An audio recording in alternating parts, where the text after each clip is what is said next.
vamos a caracterizar entonces cuantitativamente las isobaras de las superficies de equilibrio de sólidos y líquidos. Antes, una salvedad respecto a lo que dije en el bloque anterior. Dije que no íbamos a hacer diferencias entre el agua y el resto de las sustancias.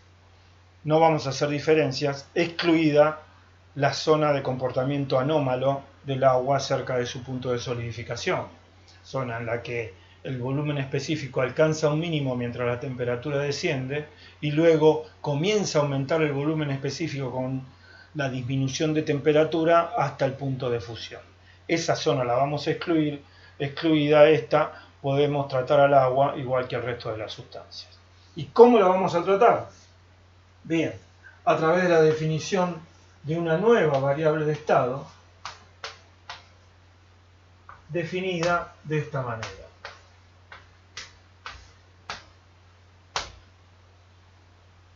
Definimos el coeficiente de dilatación térmica volumétrico a presión constante como la inversa del volumen específico multiplicado por la derivada del volumen específico respecto de la temperatura a presión constante. Este factor no es otra cosa que la pendiente de la isobara en el punto en cuestión. Esta es una variable de estado intensiva definida punto a punto. El volumen específico es una variable intensiva y su derivada respecto a la temperatura a presión constante también lo es. Es decir, nosotros podemos pensar a gamma como una función de dos variables de estado, digamos la presión y la temperatura.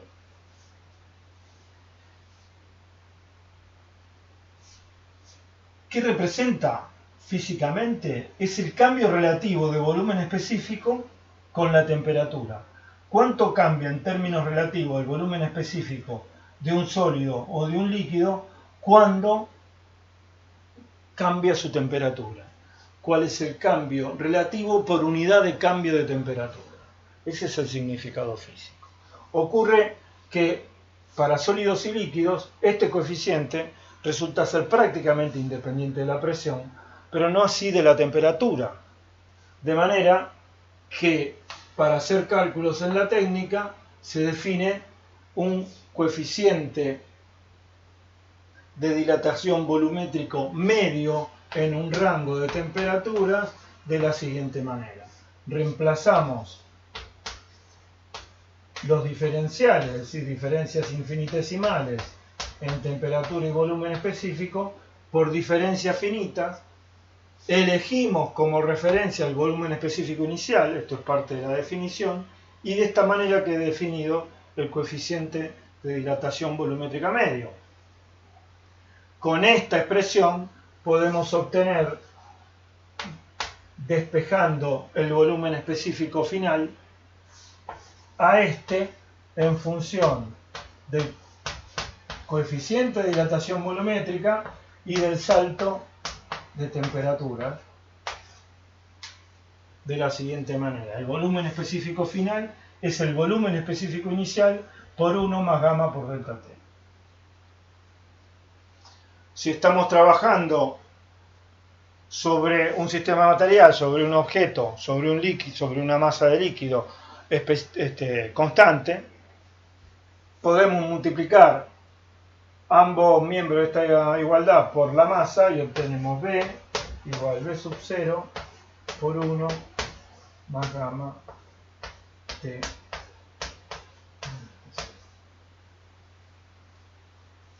De esta manera podemos poner a esta expresión en términos de los volúmenes totales. ¿Cuáles son las unidades de gamma? Tanto gamma como gamma medio tienen como unidades 1 sobre Celsius o 1 sobre Kelvin. Recordemos, el tamaño del grado Kelvin es igual al tamaño del grado Celsius.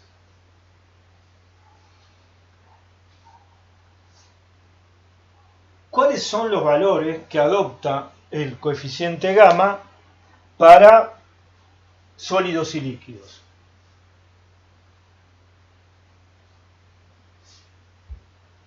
Digamos, sólidos que se dilatan poco con la temperatura, que en términos relativos comparados con otros sólidos se dilata poco. El vidrio Pyrex tiene 0,3 por 10 a la menos 5, 1 sobre Celsius, de coeficiente de dilatación volumétrica. El cemento tiene 1,2 por 10 a la menos 5, 1 sobre Celsius. El plomo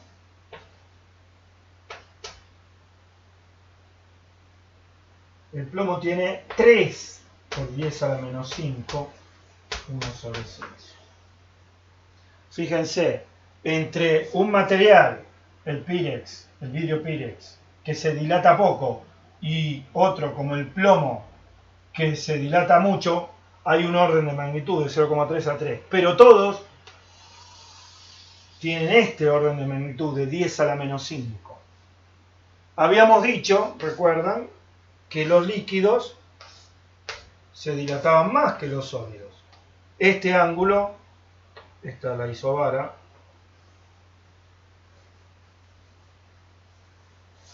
este ángulo es mayor que este. Bien, para el alcohol etílico, que se dilata relativamente poco, es 1 por 10 a la menos 4. Para el agua es 2 por 10 a la menos 4. Y para la nafta es 10 por 10 a la menos 4. Nuevamente tenemos un líquido que se dilata relativamente poco, a uno que se dilata mucho. Tenemos un orden de magnitud, pero todos tienen un orden de magnitud mayor en dilatación que los sólidos. Esto se corresponde con esta diferencia en el ángulo alfa que observábamos sobre la superficie característica. Ahora bien, esto es dilatación térmica volumétrica. Ocurre que en la técnica frecuentemente trabajamos con objetos en los que una o dos de las dimensiones tienen preeminencia frente a las otras. Así, en un alambre interesa más la longitud que su sección, y probablemente estemos más interesados en saber cuánto cambia en términos relativos la longitud que cuánto cambia en términos relativos el volumen o la sección.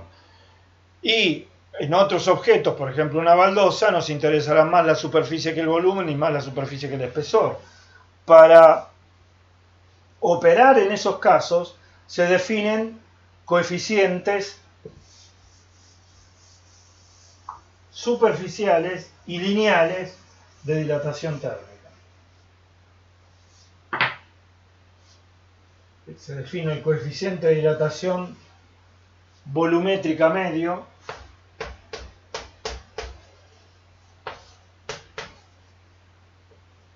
de esta manera, y el coeficiente lineal de dilatación media de esta manera. Se reemplazan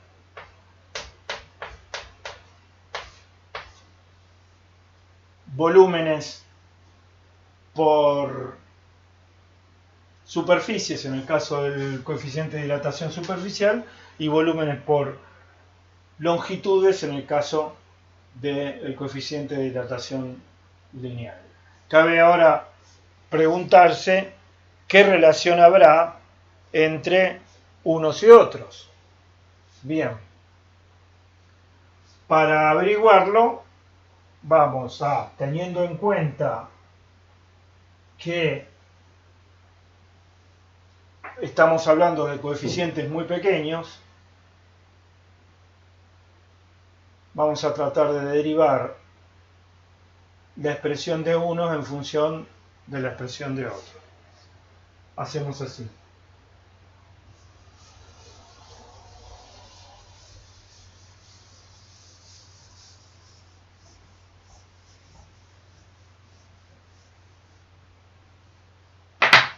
Tomamos un cubo dentro de un sólido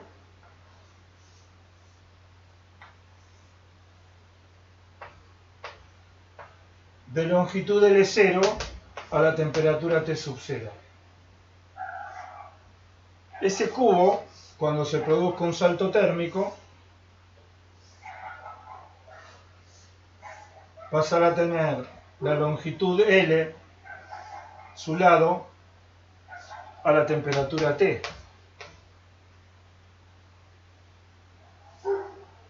El volumen B es L cubo y el volumen B0 es L0 cubo.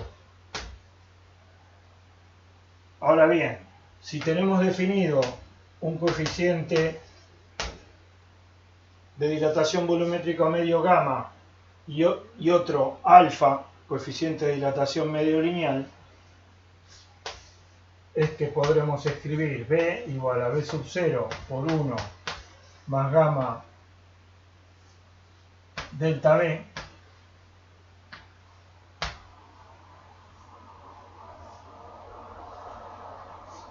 delta T, y L igual L0 por 1 más alfa delta T.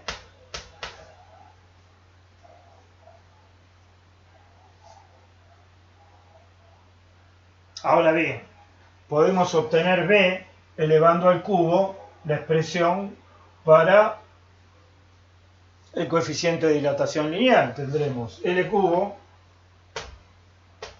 igual L0 cubo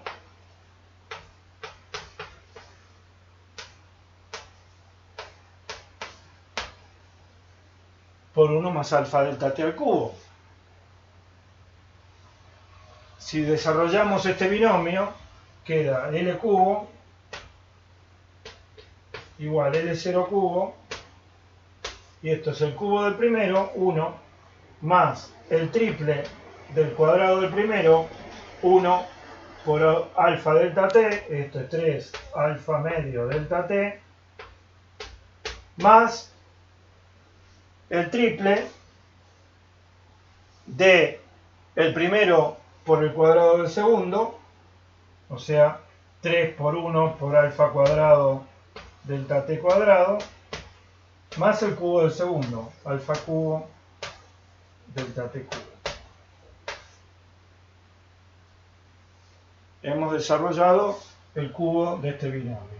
1 más el triple del primero por el cuadrado, más el triple del cuadrado del primero por el segundo, más el triple del primero por el cuadrado del segundo, más el cubo del segundo.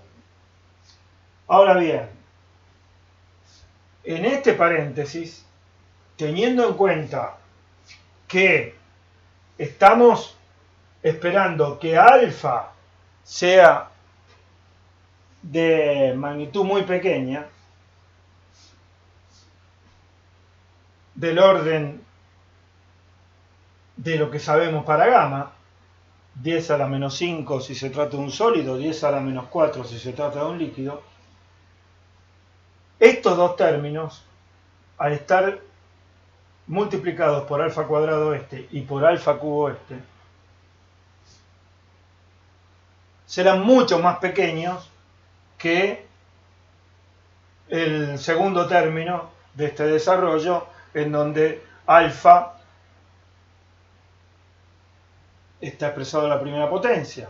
De manera que podemos escribir L cubo igual L0 cubo por 1, acá ponemos aproximadamente, más 3 alfa delta T. Pero L cubo es B al cubo, perdón, L cubo es B y L0 cubo es B sub 0. O sea, B igual B sub 0 por 1 más 3 alfa delta T. Es decir, gamma medio es aproximadamente igual a 3 alfa medio.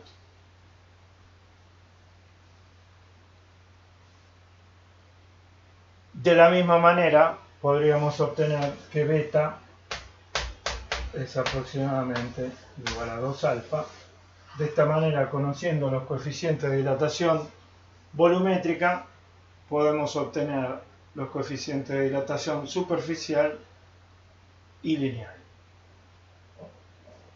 En el próximo bloque nos vamos a referir a otra cuestión importante, que es la de dilatación de sólidos huecos.